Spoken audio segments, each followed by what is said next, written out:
সকাল গড়িয়ে সন্ধে হয়ে এলো। ওদিকে মন্ত্রীমশাই ভগবানের সাথে রাত্রিবেলা গিয়ে দেখা করে। ভগবান বলে, কি মন্ত্রীমশাই, এত দেরি হলো যে আসতে?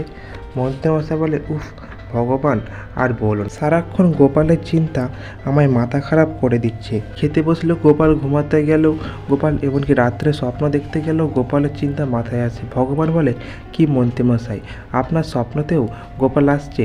বলে, হ্যাঁ ভগবান, আর পারছি না এই গোপালকে নিয়ে। একটা তো উপায় বের করতেই হবে গোপালকে জব্দ করার। ভগবান বলে, মন্ত্রীমশাই, উপায় তাহলে একটা বের করতে তো অবশ্যই লাগবে। আর গোপালকে ওই পদ থেকে সরিয়ে ওই পদে যেন আমি ওই জায়গাটা পাই। ভগবানকে মন্ত্রীমশাই বলে, হ্যাঁ ভগবান, আমি তো তাই চিন্তা করছি। তুমি একটা পরিকল্পনা করো, আমিও একটা পরিকল্পনা করি।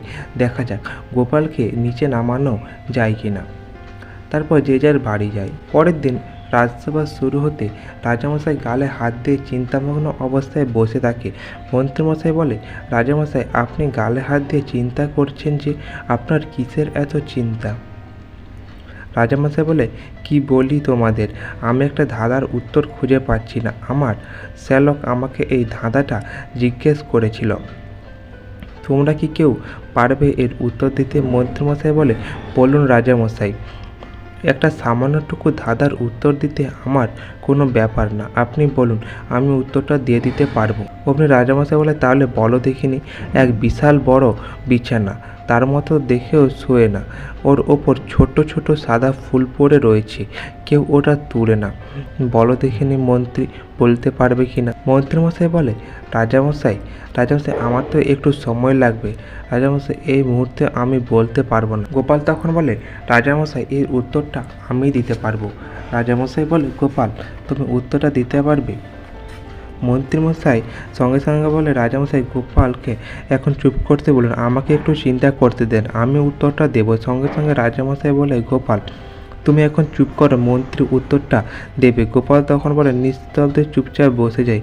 রাজামশাই বারবার জিজ্ঞেস করে, মন্ত্রী, এবার তোমার চিন্তা করা হয়েছে, তুমি উত্তরটা খুঁজে পেয়েছো, বলো দেখিনি। মন্ত্রীমশাই কিছুক্ষণ পর বলে, রাজামশাই, এই মুহূর্তে তো আমার মাথায় কিছু আসছে না, একটু সময় লাগবে। এখন বরং রাজসভায় কাজকর্মগুলো করা হোক। এই শুনে গোপাল বলে, কি ব্যাপার মন্ত্রীমশাই, আপনার কি ধাঁধার উত্তরটা মনে পড়ছে না? আপনি কি বলতে পারবেন না এবার? রাজামশাই বলে, মন্ত্রী, তাহলে তুমি কি বলতে পারবে না? আর রাজামশাই তখন বলে, গোপাল, তুমি তাহলে ধাঁধার উত্তরটা বলো। গোপাল তখন বলে, না রাজামশাই, এখন আমি ধাঁধার উত্তরটা সবার সামনে দেব না, কারণ ধাঁধার উত্তরটা যখন আমি দিতে চেয়েছিলাম আপনি আমাকে চুপ করতে বলেছিলেন, মন্ত্রীমশাই চুপ করতে বলেছিলেন, সুতরাং রাজাজ্ঞা পালন করা তো আমার উচিত। রাজসভা শেষ হয়ে গেলে একান্তে আমি এসে আপনার সাথে দেখা করে উত্তরটা বলে দেব। রাজামশাই বলে, বেশ। তারপর রাজসভা শেষ হয়ে যেতেই মন্ত্রীমশাই সোজা গিয়ে ভগবানের সাথে দেখা করে। ভগবানকে গিয়ে জিজ্ঞেস করে, ভগবান, এই ভগবান, তুমি বলতে পারবে এমন একটা ধাঁধার উত্তর? অমনি ভগবানকে প্রশ্ন বলে যে, এক বিশাল বড় বিছানা, তার মধ্যে কেউ শুয়ে না, ছোট ছোট সাদা ফুল বিছানা থেকে কিন্তু কেউ তোলে না। এই শুনে ভগবান বলে, ও, এটার উত্তর তো হবে আকাশ। মন্ত্রীমশাই বলে, তাই নাকি? তাহলে তো আমাকে কালকে সকালবেলা উঠে আগে রাজামশাইকে জানাতে হবে। ওদিকে গোপাল উত্তরটা জেনে রাজামশাই রানীমায়ের সাথে দেখা করে উত্তরটা বলে। রানীমা শুনে বলে, বাবা গোপাল, তুমি তো খুব সুন্দরভাবে উত্তরটা বললে।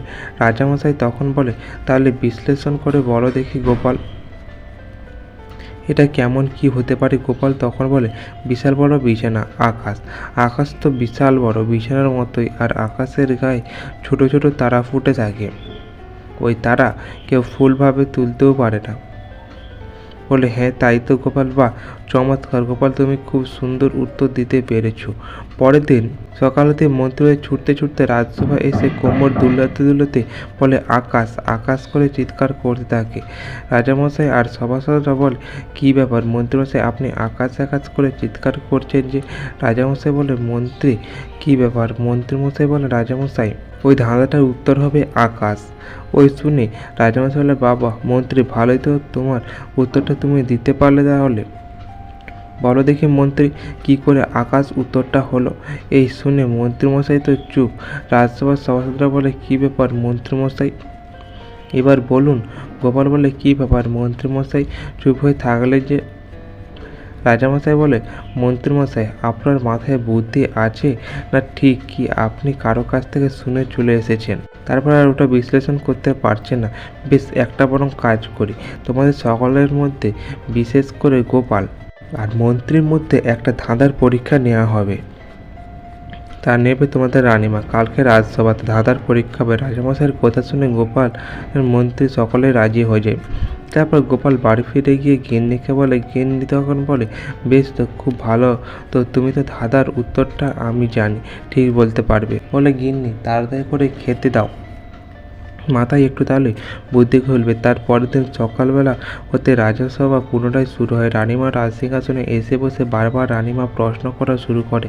রানীমা তখন বলে, এই ধাঁধাটা 3 অক্ষরের, শেষ অক্ষর বাদ দিলে দংশন করে, প্রথম অক্ষর বাদ দিলে দুগ্ধজাত দ্রব্য হয়, মাঝখানে অক্ষর বাদ দিলে বাদ্যযন্ত্র হয়, আর 3 অক্ষর মিলে ওখানে বিশ্রাম নেওয়া যায়।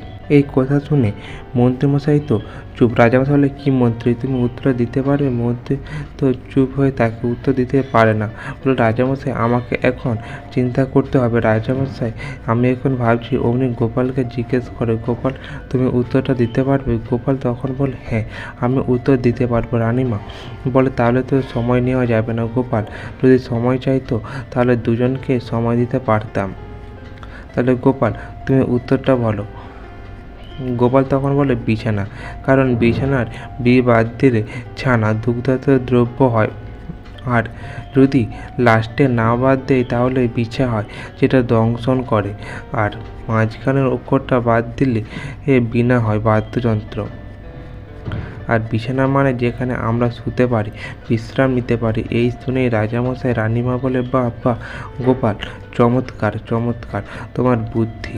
গোপাল, সত্যি তোমার বুদ্ধি প্রশংসনীয়। গোপাল, এই মন্ত্রীর মাথায় তো গোবরে পোড়া, আর কিছুই নেই। এই খুশিতে গোপাল, তোমাকে আমরা পুরস্কৃত করব। তো আজ এই পর্যন্ত। গল্পটি ভালো লাগলে অবশ্যই চ্যানেলটি সাবস্ক্রাইব করে দেবেন।